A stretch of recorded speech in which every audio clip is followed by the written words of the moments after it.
साथियों नमस्कार। मेरे YouTube चैनल जरूरी सवाल पर आप सबका स्वागत है। आज मैं आपके सामने बाबा साहब अम्बेडकर की आत्मकथा वेटिंग फॉर ए वीजा का पाठ कर रहा हूं। इस आत्मकथा के 6 भाग हैं और मैं ये पाठ 6 भागों में लेकर के आऊंगा।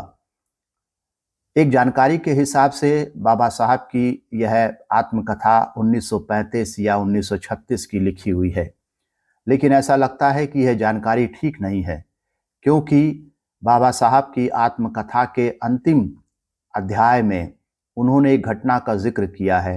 घटना 6 मार्च 1938 की है।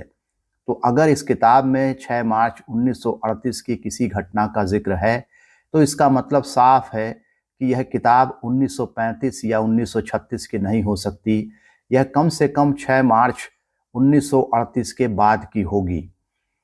यह थी एक सूचना। दूसरी यह है कि इस किताब के बारे में हमें पहली बार 1990 में पता चलता है। 1938 में लिखी गई एक किताब का पता, एक आत्मकथा का पता भारतीय समाज के एक छोटे से हिस्से को 1990 में चलता है। यह बताता है कि भारतीय समाज में जानकारियों को, आवाज़ों को दबाने का, किन्हीं खास आवाज़ों को दबाने का कितना पुख्ता इंतज़ाम है कि बाबा साहब जैसी शख्सियत की आत्मकथा का पता हमें 1990 में चलता है, जबकि इस किताब में दी गई जानकारियों के आधार पर यह पता चल रहा है कि यह किताब 1938 के करीब लिखी गई होगी। इस किताब का जो हिंदी अनुवाद है वह मैं hindismay.com से ले रहा हूं और इसका अनुवाद किया है सविता पाठक ने। तो आज मैं आपके लिए इस आत्मकथा का, बाबा साहब की आत्मकथा का पहला भाग प्रस्तुत कर रहा हूं। बचपन में दुस्वप्न बनी कोरेगांव की यात्रा। हमारा परिवार मूल रूप से बॉम्बे प्रेसिडेंसी के रत्नागिरी जिले में स्थित दापोली तालुके का निवासी है।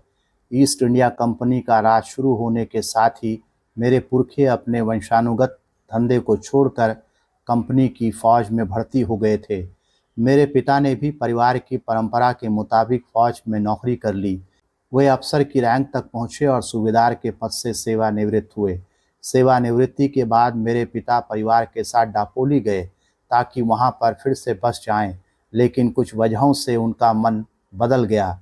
परिवार दापोली से सतारा आ गया, जहां हम 1904 तक रहे। मेरी याददाश्त के मुताबिक पहली घटना 1901 की है, जब हम सतारा में रहते थे। मेरी मां की मौत हो चुकी थी। मेरे पिता सतारा जिले के खाटव तालुके के कोरेगांव में खजांची की नौकरी पर थे। वहां बम्बई की सरकार अकाल पीड़ित किसानों को रोजगार देने के लिए तालाब खुदवा रही थी। अकाल से हजारों लोगों की मौत हो चुकी थी। मेरे पिता जब कोरेगांव गए तो मुझे, मेरे बड़े भाई और मेरी बड़ी बहन के 2 बेटों को मेरी काकी और कुछ सहृदय पड़ोसियों के जिम्मे छोड़ गए थे। मेरी बड़ी बहन की मौत हो चुकी थी। मेरी काकी काफ़ी भली थी, लेकिन हमारी खास मदद नहीं कर पाती थी।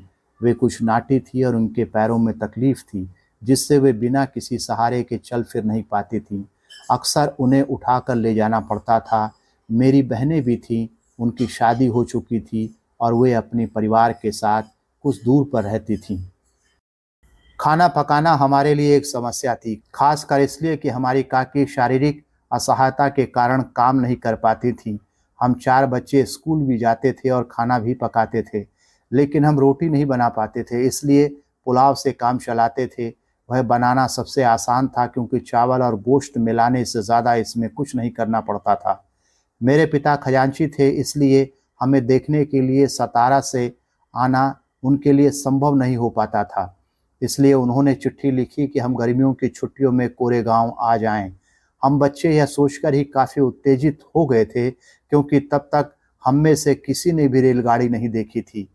भारी तैयारी हुई। सफ़र के लिए अंग्रेजी स्टाइल के नए कुर्ते, रंग बिरंगी नक्काशीदार टोपी, नए जूते, नई रेशमी किनारी वाली धोती खरीदी गई। मेरे पिता ने यात्रा का पूरा ब्यौरा लिखकर भेजा था और कहा था कि कब चलोगे यह लिखकर भेजना, ताकि वे रेलवे स्टेशन पर अपने चपरासी को भेज दें जो हमें कोरेगांव तक ले जाएगा। इसी इंतज़ाम के साथ मैं, मेरा भाई और मेरी बहन का बेटा सतारा के लिए चल पड़े। काकी को पड़ोसियों के सहारे छोड़ आए, जिन्होंने उनकी देखभाल का वायदा किया था। रेलवे स्टेशन हमारे घर से 10 मील की दूरी पर था, इसलिए स्टेशन तक जाने के लिए तांगा किया गया।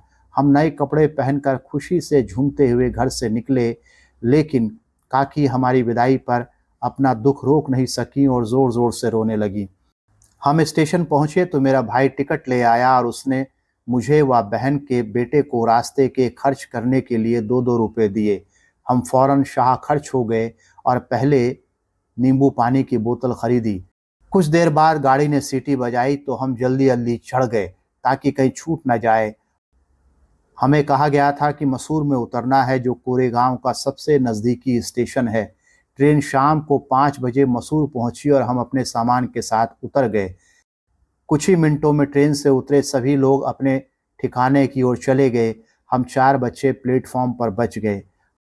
हम अपने पिता या उनके चपरासी का इंतज़ार कर रहे थे। काफ़ी देर बाद भी कोई नहीं आया। घंटा भर बीतने लगा तो स्टेशन मास्टर हमारे पास आया। उसने हमारा टिकट देखा और पूछा कि तुम लोग क्यों रुके हुए हो। हमने उन्हें बताया कि हमें कोरेगांव जाना है और हम अपने पिता या उनके चपरासी का इंतज़ार कर रहे हैं। हम नहीं जानते कि कोरेगांव कैसे पहुँचेंगे। हमने कपड़े लत्ते अच्छे पहने हुए थे और हमारी बातचीत से भी कोई नहीं पकड़ सकता था कि हम अछूतों के बच्चे हैं। इसलिए स्टेशन मास्टर को यकीन हो गया था कि हम ब्राह्मणों के बच्चे हैं। वे हमारी परेशानी से काफ़ी दुखी हुए। लेकिन हिंदुओं में जैसा आम तौर पर होता है, स्टेशन मास्टर पूछ बैठा कि हम कौन हैं। मैंने बिना कुछ सोचे समझे तपाक से कह दिया कि हम महार हैं। बम्बई प्रेसिडेंसी में महार अछूत माने जाते हैं। वह दंग रह गया। अचानक उसके चेहरे के भाव बदलने लगे। हम उसके चेहरे पर वितृष्णा का भाव साफ साफ देख सकते थे। वह फौरन अपने कमरे की ओर चला गया और हम वहीं पर खड़े रहे। 20-25 मिनट बीत गए। सूरज डूबने ही वाला था। हम हैरान परेशान थे। यात्रा की शुरुआत वाली हमारी खुशी काफूर हो चुकी थी। हम उदास हो गए। करीब आधे घंटे बाद स्टेशन मास्टर लौटा और उसने हमसे पूछा कि तुम लोग क्या करना चाहते हो। हमने कहा कि अगर कोई बैलगाड़ी किराए पर मिल जाए तो हम कोरेगांव चले जाएंगे, और अगर बहुत दूर ना हो तो पैदल भी जा सकते हैं। वहाँ किराए पर जाने के लिए कई बैलगाड़ियाँ थीं, लेकिन स्टेशन मास्टर से मेरा महार कहना गाड़ी वालों को सुनाई पड़ गया था और कोई भी अछूत को ले जाने के लिए अपवित्र होने को तैयार नहीं था। हम दूना किराया देने को तैयार थे, लेकिन पैसों का लालच भी काम नहीं कर रहा था। हमारी ओर से बात कर रहे स्टेशन मास्टर को समझ नहीं आ रहा था कि क्या करें। अचानक उसके दिमाग में कोई बात आई और उसने हमसे पूछा, क्या तुम लोग गाड़ी हाँक सकते हो? हम फौरन बोल पड़े, हाँ हम हाँक सकते हैं। यह सुनकर वह गाड़ी वालों के पास गया और उनसे कहा कि तुम्हें दोगुना किराया मिलेगा और गाड़ी वे खुद चलाएंगे। गाड़ीवान खुद गाड़ी के साथ पैदल पैदल चलता रहे। एक गाड़ीवान राजी हो गया। उसे दूना किराया मिल रहा था और वह अपवित्र होने से भी बचा रहेगा। शाम करीब 6:30 बजे हम चलने को तैयार हुए, लेकिन हमारी चिंता यह थी कि यह आश्वस्त होने के बाद ही स्टेशन छोड़ा जाए कि हम अंधेरे के पहले कोरेगांव पहुंच जाएंगे। हमने गाड़ीवान से पूछा कि कोरेगांव कितनी दूर है और कितनी देर में पहुंच जाएंगे। उसने बताया कि 3 घंटे से ज़्यादा नहीं लगेगा।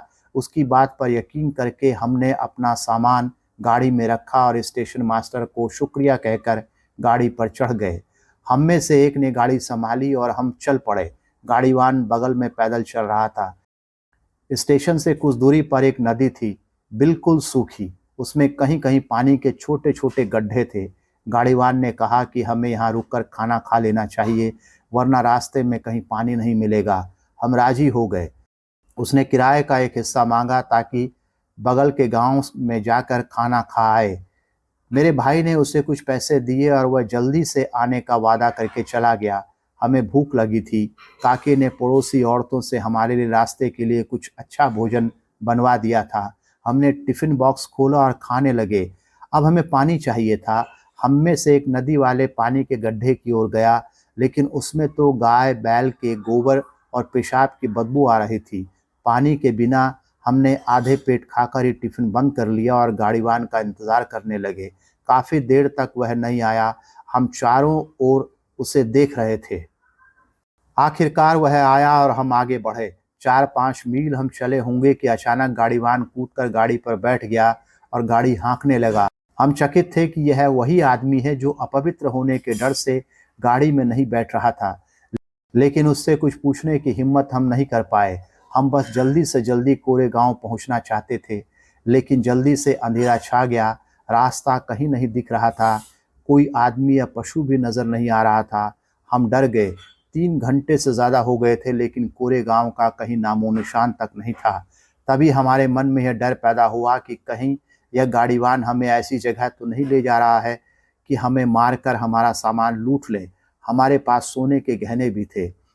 हम उससे पूछने लगे कि कोरेगांव और कितना दूर है। वह कहता जा रहा था, ज़्यादा दूर नहीं है, जल्दी ही पहुंच जाएंगे। रात के 10 बज चुके थे। हम डर के मारे सुबकने लगे और गाड़ीवान को कोसने लगे। उसने कोई जवाब नहीं दिया। अचानक हमें कुछ दूर पर एक बत्ती जलती दिखाई दी। गाड़ीवान ने कहा, वह देखो, चुंगी वाले की बत्ती है। रात में हम वहीं रुकेंगे। हमें कुछ राहत महसूस हुई। आखिर 2 घंटे में हम चुंगी वालों की झोपड़ी तक पहुंचे। यह एक पहाड़ी की तलहटी में उसके दूसरी ओर स्थित थी। वहां पहुंचकर हमने पाया कि बड़ी संख्या में बैलगाड़ियां वहां रात गुजार रही हैं। हम भूखे थे और खाना खाना चाहते थे, लेकिन पानी नहीं था। हमने गाड़ीवान से पूछा कि कहीं पानी मिल जाएगा। उसने हमें चेताया कि चुंगी वाला हिंदू है और अगर हमने सच बोल दिया कि हम महार हैं तो पानी नहीं मिल पाएगा। उसने कहा, कहो कि तुम मुसलमान हो और अपनी तकदीर आजमा लो। उसकी सलाह पर मैं चुंगी वाले की झोपड़ी में गया और पूछा कि थोड़ा पानी मिल जाएगा। उसने पूछा, कौन हो? मैंने कहा कि हम मुसलमान हैं। मैंने उससे उर्दू में बात की जो मुझे अच्छी आती थी, लेकिन यह चालाकी काम नहीं आई। उसने रुखाई से कहा, तुम्हारे लिए यहाँ पानी किसने रखा है? पहाड़ी पर पानी है, जाओ वहाँ से ले आओ। मैं अपना सा मुँह लेकर गाड़ी के पास लौट आया। मेरे भाई ने सुना तो कहा कि चलो सो जाओ। बैल खोल दिए गए और गाड़ी जमीन पर रख दी गई। हमने गाड़ी के निचले हिस्से में बिस्तर डाला और जैसे तैसे लेट गए। मेरे दिमाग में चल रहा था कि हमारे पास भोजन काफ़ी है, भूख के मारे हमारे पेट में चूहे दौड़ रहे हैं, लेकिन पानी के बिना हमें भूखे सोना पड़ रहा है। और पानी इसलिए नहीं मिल सका क्योंकि हम अछूत हैं। मैं यही सोच रहा था कि हमारे भाई के मन में एक आशंका भर आई। उसने कहा कि हमें एक साथ नहीं सोना चाहिए, कुछ भी हो सकता है, इसलिए एक बार में 2 लोग सोएंगे और 2 लोग जागेंगे। इस तरह पहाड़ी के नीचे हमारी रात कटी। तड़के 5 बजे गाड़ीवान आया और कहने लगा कि हमें कोरेगांव के लिए चल देना चाहिए। हमने मना कर दिया और उससे 8 बजे चलने को कहा। हम कोई जोखिम नहीं उठाना चाहते थे। वह कुछ नहीं बोला। आखिर हम 8 बजे चले और 11 बजे कोरेगांव पहुंचे। मेरे पिता हम लोगों को देखकर हैरान थे। उन्होंने बताया कि उन्हें हमारे आने की कोई सूचना नहीं मिली थी। हमने कहा कि हमने चिट्ठी भेजी थी। बाद में पता चला कि मेरे पिता के नौकर को चिट्ठी मिली थी, लेकिन वह उन्हें देना भूल गया था। इस घटना की मेरे जीवन में काफ़ी अहमियत है। मैं तब 9 साल का था। इस घटना की मेरे दिमाग पर अमिट छाप पड़ी। इससे पहले भी मैं जानता था कि मैं अछूत हूँ और अछूतों को कुछ अपमान और भेदभाव सहना पड़ता है। मसलन स्कूल में मैं अपने बराबरी के साथियों के साथ नहीं बैठ सकता था। मुझे एक कोने में अकेले बैठना पड़ता था। मैं यह भी जानता था कि मैं अपने बैठने के लिए एक बोरा रखता था और स्कूल की सफाई करने वाला नौकर वह बोरा नहीं छूता था क्योंकि मैं अछूत हूँ। मैं बोरा रोज़ घर लेकर जाता था और अगले दिन लाता था। स्कूल में मैं यह भी जानता था कि ऊंची जाति के लड़कों को जब प्यास लगती है तो वे मास्टर से पूछकर नल पर जाते हैं और अपनी प्यास बुझाते हैं, पर मेरी बात अलग थी। मैं नल को नहीं छू सकता था, इसलिए मास्टर की इजाज़त के बाद चपरासी का होना ज़रूरी था। अगर चपरासी नहीं है तो मुझे प्यासा ही रहना पड़ता था। घर में भी कपड़े मेरी बहन धोती थी। सतारा में धोबी नहीं थे, ऐसा नहीं था। हमारे पास धोबी को देने के लिए पैसे नहीं हों, ऐसी बात भी नहीं थी। हमारी बहन को कपड़े इसलिए धोने पड़ते थे क्योंकि हम अछूतों का कपड़ा कोई धोबी धोता नहीं था। हमारे बाल भी मेरी बड़ी बहन काटती थी क्योंकि कोई नाई हम अछूतों के बाल नहीं काटता था। मैं यह सब जानता था, लेकिन उस घटना से मुझे ऐसा झटका लगा जो मैंने पहले कभी महसूस नहीं किया था। उसी से मैं छुआछूत के बारे में सोचने लगा। उस घटना के पहले तक मेरे लिए सब कुछ सामान्य सा था। जैसे कि सवर्ण हिंदुओं और अछूतों के साथ आम तौर पर होता है।